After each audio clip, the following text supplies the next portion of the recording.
제가 제일 좋아하는 건강식품이 생강인데요. 쓰임새가 무궁무진하고 효능이 아주 다양하기 때문이죠. 몸이 찬 사람들, 몸 냄새 있으신 분들, 속이 쓰리거나 복통 있으신 분들, 기침하는 사람, 구토하는 사람, 임산부들 초기에 이제 입덧할 때 방귀 냄새가 증가하거나 트림 냄새가 증가하는 것도 생강차 굉장히 효과가 있습니다. 생강이 굉장히 건강에 도움이 많이 됩니다. 가까이 하시면 10살은 더 살 수 있습니다. 지금부터 생강에 어떤 비밀이 있는지 한번 알아보겠습니다.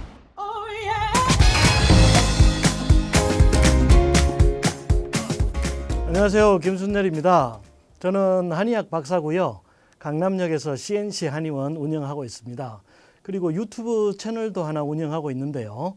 김순열TV라고 합니다. 구독자가 60만 명이 조금 넘는데요. 한번 들러주십시오. 이번에 새 책도 하나 출간했습니다. 진짜 식사라는 제목을 가지고 있는데요.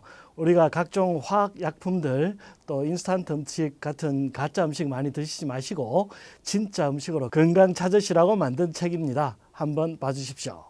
오늘은 생강 이야기 한번 하려고 합니다. 생강을 먹으면 첫째로 혈액순환을 도와줍니다. 생강이 우리 몸의 모든 혈관을 열어주기 때문에 혈액순환을 구석구석 시켜주죠. 그래서 몸이 찬 사람들, 몸이 냉한 사람들, 수족 냉증이 있으신 분들한테 좋은 것이 생강이고요. 몸이 따뜻하다, 차다고 하는 것은 사실 혈액의 흐름과 관련이 있거든요. 36.5도짜리 혈액이 잘 흘러가고 있는 곳은 따뜻하고요. 혈액이 잘 흘러가지 못한 곳은 차가운 거예요. 그래서 손발이 차다는 것은 혈액이 잘 흐르지 않고 있다. 이렇게 보시면 되는데요.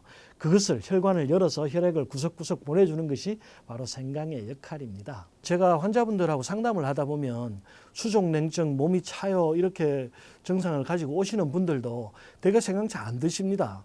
왜냐하면 그거 잘 몰라서 그렇거든요. 꾸준히만 드시면 몸 체온을 올려주는 데는 굉장히 좋은 식품이다. 이렇게 말씀드릴 수 있고요. 그 다음에 한 가지 이제 주의해야 될 것은 되게 얼굴에는 열이 많이 오르는데 안면 홍조가 있다고 얘기를 하잖아요. 그 다음에 대신 이제 손발은 차고 아랫배는 차다 이렇게 말씀하시는 분들이 있거든요. 뭐 안면 홍조가 있다, 상열 하한이 있다 이렇게 말씀하시는데 되게 몸이 약하신 분들이 그런 경우가 더 많습니다. 혈액순환이 잘 되지 않기 때문에 상대적으로 얼굴에만 열이 있는 것이고 이 팔, 다리 쪽으로는 열이 없는 것이거든요. 그런 경우에 나는 열이 많아서 생강차 못 먹어요. 먹지 말라고 하더라고요. 이렇게 하시면 안 되고 생강을 먹어서 온몸에 열을 내주시고 체온을 올려주시면 오히려 얼굴에 열이 떨어집니다. 그 점 알고 계시면 좋겠습니다. 또 두 번째로는 해독작용이 있거든요. 생강은 환절기에 좋다고 많이 알려져 있죠. 이 감기가 걸렸거나 뭐 독감이 있거나 치료할 때도 도움이 되고 예방할 때도 도움이 되는데요. 왜냐하면은 이 항균, 항바이러스 작용이 굉장히 강하기 때문에 그렇습니다. 그래서 목이나 기관지, 식도에 있는 세균, 바이러스들을 제거를 해주죠. 또 이 소화기 쪽의 항균, 항바이러스 작용도 굉장히 강합니다. 그래서 우리가 왜 회 먹으러 가면 초생강 나오잖아요. 그게 이 회를 먹어서 생길 수 있는 식중독을 예방해 주는 역할을 합니다. 또 식도와 후두의 이 혈액순환을 돕기 때문에 가래가 낀다든지 목이 쉰다든지 하는 것도 예방해 줄 수가 있죠. 또 혈관 속에 있는 노폐물 같은 것을 제거해 줍니다. 혈전 용해 작용도 있고 지질도 용해해 주고 또 혈당도 내려주는 작용도 하기 때문에 해독 작용이 강합니다. 또 몸냄새로 고민하시는 분들한테도 생강차 많이 권하거든요. 이 몸냄새라는 것이 기본적으로는 혈액이 탁해서 생기는 겁니다. 그래서 혈액 중에 노폐물이 많으면 몸냄새가 나죠. 우리가 음식을 먹으면 그 냄새가 나잖아요. 맥주 마시고 나면 맥주 냄새 나고 매운탕 먹고 나면 매운탕 냄새 나고 고기 많이 먹고 나면 좀 비린내도 나거든요. 그 혈액이 탁해지면 이제 피곤하다든지 뭔가 혈액순환이 안 되다든지 질병이 있으면 몸냄새가 증가해요. 그 병원에 오래 누워 있으신 분들 몸냄새 증가하고 나이 들면 몸냄새가 증가합니다. 혈액이 탁해지기 때문에 이틀 밤새고 나면 몸냄새 다 증가합니다. 그래서 그런 것들을 이제 치료해 주는 게 생강의 효능이고요. 우리가 생강을 음식에 사용할 때는 잡냄새 없애기 위해서 조미료로 많이 사용하잖아요. 우리 몸에 들어와서도 똑같거든요. 항산화 작용을 하기 때문에 혈액 내에 있는 찌꺼기를 없애줍니다. 그래서 몸냄새 있으신 분들한테 도움이 되죠. 세 번째로는 근위 작용이죠. 위장이 좋아집니다. 위장은 용광로 같은 곳이거든요. 위장은 항상 위산이 콸콸 나와가지고 음식을 녹여서 죽을 만들어서 이 소장으로 내려보내야 되는 곳이단 말이죠. 그래서 혈액순환이 잘 되지 않으면 위장의 힘이 약해집니다. 그것을 도와주는 것이 생강이고요. 또 위산만 많이 나오는 것이 아니라 점액 분비도 촉진하기 때문에 위장의 벽을 보호하는 작용도 강하니까요. 생강 많이 드시면 좋습니다. 위축성 위염으로 위장벽이 얇아져 있거나 장상피 화생처럼 위장에 대장의 세포가 막 자라고 있을 때 생강 복용해 주시면 도움이 되는데요. 위장이 약하신 분들이 되게 속이 쓰리거나 복통 있으신 분들이 꽤 많습니다. 그래서 생강을 먹으면 더 속이 쓰리다. 그래서 못 먹는다라고 말씀하시는 분들이 있는데 어쨌든 생강이 들어와야 위장에 혈액순환이 되고 위장을 보호하는 점액도 분비가 증가하기 때문에 양을 좀 줄여서라도 드시는 것이 더 좋다. 이렇게 말씀드릴 수가 있고요. 이제 방귀 냄새가 증가하거나 트림 냄새가 증가하는 것도 그 소화기가 약해서 그렇거든요.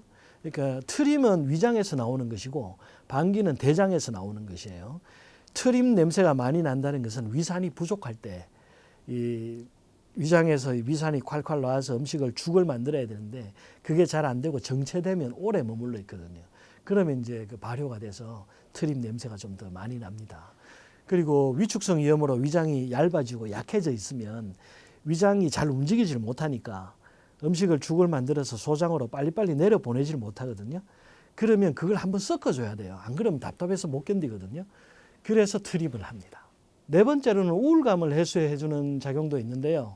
대체로 체력이 떨어지면 사람들이 우울해지죠. 그래서 생강으로 혈액순환을 촉진시켜서 기운이 나면 우울감도 좀 해소가 됩니다. 생강은 또 지방 대사를 촉진하죠. 그래서 콜레스테롤을 내리고 특히 중성지방도 내려줍니다. 그래서 다이어트 효과도 있고 내장 지방을 제거하는 데도 효과적입니다. 생강이 기침에도 도움이 많이 되잖아요. 기침하는 사람들한테 진정작용이 있거든요. 또 구토하는 사람들한테도 진정작용이 있습니다. 그래서 임산부들 초기에 이제 입덧할 때 옛날에는 생강차 많이 썼죠. 근데 요즘은 이제 대부분 병원 가시다 보니까 뭐 이런 식이요법은 잘 안 하시게 되는데 생강차 굉장히 효과가 있습니다.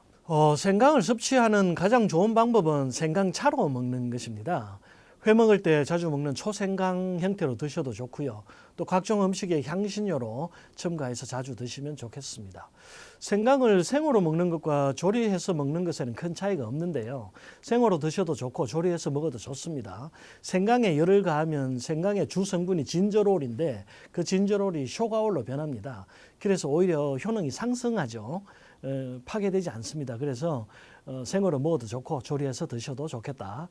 이렇게 말씀드릴 수가 있고 생강을 이제 얼마나 먹어야 되냐고 물어보시는 분들이 있으신데 생강은 기본적으로 매운 음식이기 때문에 너무 많이 먹는 것은 피하시는 것이 좋습니다.